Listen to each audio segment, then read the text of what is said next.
રાજકોટમાં આજી નદીના કિનારે રિવરફ્રન્ટ બનવાનું છે, પરંતુ આ રિવરફ્રન્ટ બને તે પહેલા અનેક ગરીબોની છત છીનવાઈ જવાની છે। દબાણો હટાવવા માટે તંત્ર દ્વારા નોટિસ આપવામાં આવી છે, જેને લઈને કોંગ્રેસ દ્વારા રાજકોટમાં વિરોધ કરવામાં આવ્યો છે। સાથે જ ધારાસભ્ય જિગ્નેશ મેવાણીએ પ્રધાનમંત્રી નરેન્દ્ર મોદીને તેમનું વચન યાદ કરાવ્યું છે। શું છે આ સમગ્ર મામલો, વાત કરીશું આ વિડીયોમાં। વૈષ્ણવજન તો તેને કહીએ જે પીડ પરાઈ જાનાને રે। નમસ્કાર, નવજીવન ન્યૂઝમાં આપનું સ્વાગત છે। હું છું જયંત દાફડા।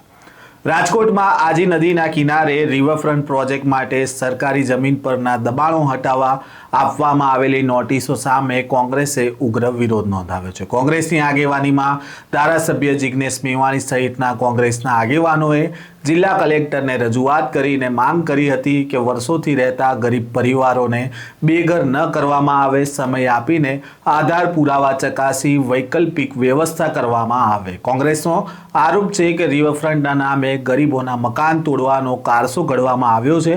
વર્ષોથી રહેતા ગરીબ પરિવારો રિવરફ્રન્ટના વિકાસના કારણે બેઘર ન બને એની કાળજી રાખી કાર્યવાહી કરવામાં આવે અને આ મામલે કલેક્ટરને રજૂઆત કરવામાં આવી હતી। રજૂઆત બાદ જ્યાં લોકોને નોટિસ આપવામાં આવી છે ત્યાં સ્થાનિકો સાથે રાખી કોંગ્રેસે સભાનું આયોજન કર્યું હતું અને કોંગ્રેસના નેતાઓ દ્વારા આક્ષેપ કરવામાં આવ્યા છે કે ભાજપના નેતાઓએ જે દબાણ કરીને બેઠા છે તેમની સામે કેમ બુલડોઝર નથી ચાલતું અને ગરીબના ઝૂંપડા સામે જ કેમ બુલડોઝર ચાલી રહ્યા છે। પહેલા તો શું કહી રહ્યા છે જિગ્નેશ મેવાણી, તેમને સાંભળીએ।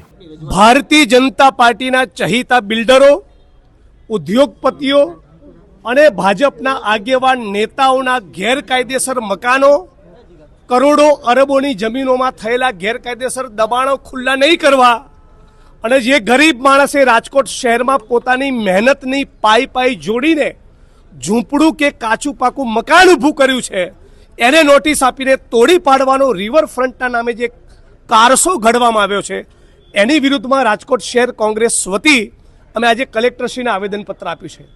અમારી એક જ લાગણી, એક જ માગણી છે કે આપણા દેશના બંધારણે દરેક નાગરિકને ગૌરવપૂર્વક, સ્વમાનપૂર્વક માથે છત હોય એ રીતે જીવન જીવવાનો અધિકાર આપ્યો છે। કોઈ પણ રાજકીય પક્ષની સરકારનો અધિકાર નથી કે બંધારણનું અપમાન કરી ગરીબ માણસની છાતી પર બુલડોઝર ફેરવી એને ઉપર આબ અને નીચે ધરતી આવી પરિસ્થિતિમાં લાવે।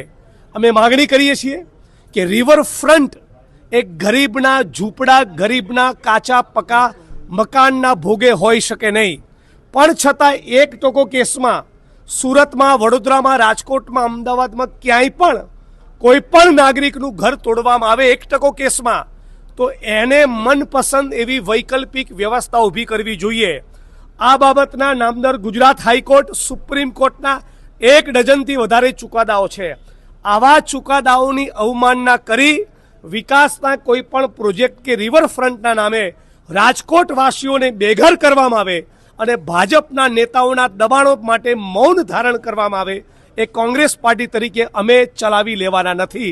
અને 10 તારીખે રાજકોટમાં જ્યારે દેશના પ્રધાનમંત્રી નરેન્દ્ર મોદી આવે ત્યારે એમને સવાલ પૂછવા માટે રાજકોટની જનતા, રાજકોટ કોંગ્રેસ જશે કે તમે જ્યારે પ્રધાનમંત્રીની ચૂંટણીનું ફોર્મ ભર્યું ત્યારે દેશની જનતાને વચન આપ્યું હતું કે મારા પ્રધાનમંત્રી બન્યાના 5 વર્ષમાં ગુજરાતમાં ને દેશમાં એક પણ નાગરિક નહીં બચે જેના માથે છત ના હોય, પણ રાજકોટમાં જ્યાંથી તમે પહેલી વખત ચૂંટણી લડ્યા એ રાજકોટ શહેરમાં તમે ઓછામાં ઓછા 35,000 લોકોને બેઘર કરવા માટે કેમ માંગો છો?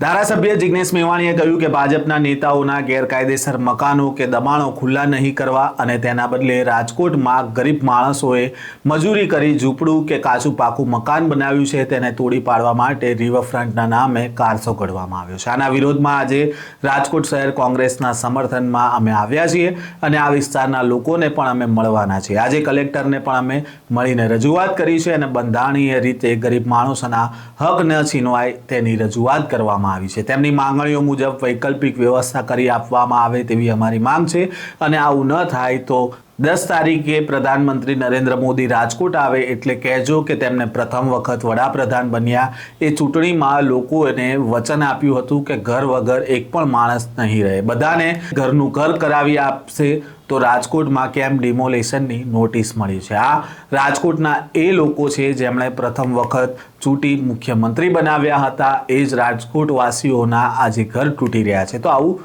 શા માટે થઈ રહ્યું છે તેનો સવાલ તેમને પૂછવામાં આવશે. હાલ રાજકોટમાં રિવરફ્રન્ટ પ્રોજેક્ટને લઈને દબાણોને નોટિસ આપવામાં આવી રહી છે અને તેને લઈને કોંગ્રેસ દ્વારા આ લડત ચલાવવામાં આવશે તેવું આહ્વાન પણ કરવામાં આવ્યું છે.